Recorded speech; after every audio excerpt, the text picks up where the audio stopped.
જય સીતારામ, જય માતાજી. સ્વાગત છે મારી રેસીપી વિડીયોમાં તમારું. આજ તો આપણે બનાવશું મગની દાળ, એકદમ ટેસ્ટી અને એકદમ મસાલેદાર. એ માટે છે ને આપણે પહેલાં એક કુકર લઈ લઈશું. કુકરમાં આપણે એક લોટો પાણી એડ કરીશું. પાણીને આપણે ગરમ કરવા મૂકી દઈશું. તો આપણું પાણી ગરમ થઈ ગયું છે. તેમાં મેં એક વાટકી મગની દાળ લીધી છે, તે અંદર એડ કરી દઈશું. સ્વાદ પ્રમાણે આપણે મીઠું એડ કરીશું. થોડું તેલ એડ કરીશું. તેલ આપણે થોડુંક એડ કરવાનું, વધારે નહીં કે આપણી દાળ ઉભરાય નહીં તે માટે. હવે આપણે સારી રીતે ચમચાની મદદથી મિક્સ કરી લઈશું. હવે આપણે કુકરનું ઢાંકણ બંધ કરી દઈશું અને આપણે ગેસની 3 સીટી થવા દેવું. તો આપણે 3 સીટી થઈ જતી અને આપણે ઢક્કણ ખોલીને જોઈ લઈએ કે આપણી દાળ બફાઈ છે કે નહીં. તો જો આપણી દાળ સરસ એકદમ બફાઈને તૈયાર થઈ જશે, એટલે કે ગળીને આપણે આવી રીતે દાળ ગળવા દેવાની છે. તો આપણી દાળ સરસ ગળીને તૈયાર થઈ જશે. હવે આપણે વઘાર કરી લઈશું દાળનો. તે માટે આપણે એક મોટી ડોકલી મેં તેલ લીધું છે. તેલને આપણે ગરમ થવા દઈશું. તો આપણે તેલ ગરમ થઈ જાય તેમાં આપણે અડધી ચમચી રાઈ એડ કરીશું, અડધી ચમચી જીરું એડ કરીશું, અડધી ચમચી હિંગ એડ કરીશું, અડધી ચમચી હળદર એડ કરીશું, થોડું લસણ કટિંગ કરેલું એડ કરીશું. હવે તેમાં એક ઝીણી ડુંગળી સમારી હતી તે અંદર એડ કરી દઈશું. ડુંગળીને આપણે ઝીણી સમારશું એટલે કે જલ્દી ચડી જાય. તેમાં આપણે 2 લીલા મરચાં કટિંગ કરેલા એડ કરીશું. થોડું આદુની પીસ એડ કરીશું. ચમચાની મદદથી સારી રીતે મિક્સ કરી લઈશું. તેને પણ આપણે 2 થી 3 મિનિટ સુધી થવા દઈશું. આપણે 2 થી 3 મિનિટ થવા દઈશું તો આપણી ડુંગળી જે કચાશ રહે તે બની રહે અને સારી રીતે શેકાઈ જશે. અને આપણી ડુંગળીથી તેલ છૂટું પડે ત્યાં સુધી આપણે થવા દઈશું. તો આપણી 2 થી 3 મિનિટ થઈ જતી ને આપણી ડુંગળીથી સરસ તેલ છૂટું પડવાનું મળ્યું છે અને આપણી ડુંગળી પણ સારી રીતે શેકાઈ ગઈ છે. હવે આપણે એક ટામેટું ઝીણું સમાર્યું હતું તે અંદર એડ કરી દઈશું. તેમાં આપણે થોડું મીઠું એડ કરીશું. મીઠું આપણે આગળ એડ કરીશું એટલે વધારે એડ કરવાનું નથી. થોડું ધાણા જીરું એડ કરીશું. અને આપણે ટામેટાની અંદર મીઠું એડ કરીશું તો આપણા ટામેટા જલ્દી ચડી જાય છે. તેને પણ ચમચાની મદદ સારી રીતે મિક્સ કરી લેશું.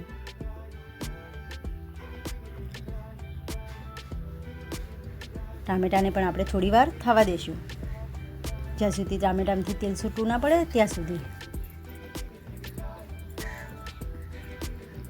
હવે જે આપણે લસણની ચટણી તૈયાર કરી હતી તે અંદર એડ કરીશું. તો મેં 2 ચમચી લસણની ચટણી એડ કરી છે.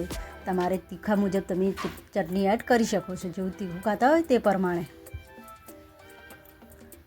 ચટણીને પણ આપણે સારી રીતે મિક્સ કરી લઈશું. આપણી ચટણી બરાબર મિક્સ કરવાની છે કે આપણા મસાલાની અંદર લાગી જાય તે માટે આપણે બરાબર મિક્સ કરી જઈશું. અને ચટણી એડ કરવાથી આપણો દાળનો ટેસ્ટ છે તે એકદમ અલગ આવે છે, એટલે કે એકદમ ટેસ્ટી અને એકદમ મસ્ત બને છે આપણી દાળ.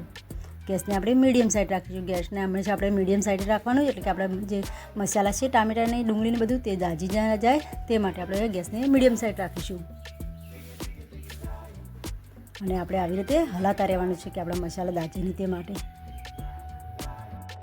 તો આપણે મસાલાને આવી રીતે હલાતા રહીશું. આપણે આવી રીતે હલાતા રહેવાનું કે જે આપણે મસાલા છે તે દાજે નહીં તે માટે. તેમાં આપણે અડધી ચમચી ગરમ મસાલો એડ કરીશું. ગરમ મસાલો એડ કરવાથી આપણો દાળનો ટેસ્ટ એકદમ અલગ આવે છે અને એકદમ ટેસ્ટી બને છે. તેને પણ આપણે સારી રીતે મિક્સ કરી લઈશું.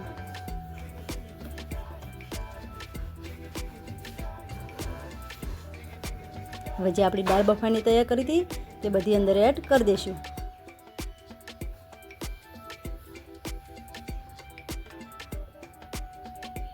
દાળને પણ ચમચાની મદદથી સારી રીતે મિક્સ કરી લઈશું મસાલાની અંદર.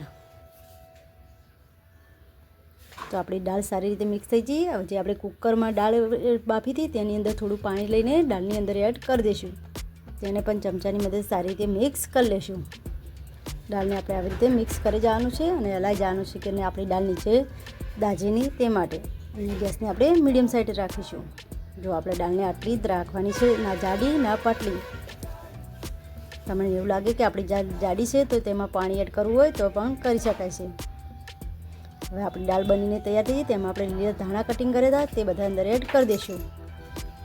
તેને પણ સારી રીતે ચમચાની મદદથી મિક્સ કરી લઈશું.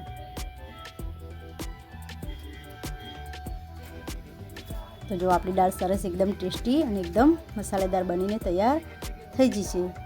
તો તમે મારી રેસીપી પર નવા આવ્યા હોય તો મારી ચેનલને હજી સુધી સબસ્ક્રાઈબર ના કરી હોય તો સબસ્ક્રાઈબર કરી દેજો. તમે આ દાળને છે રોટલી છે, રોટલો છે, કોઈ બી સાથે યુઝ કરી શકો છો, એટલે કે ખાઈ શકો છો. મળીશું આપણે હવે નવા રેસીપીમાં. તમારા માટે નવી નવી રેસીપી લઈને આવતા રહીશું. જય સીતારામ, જય માતાજી.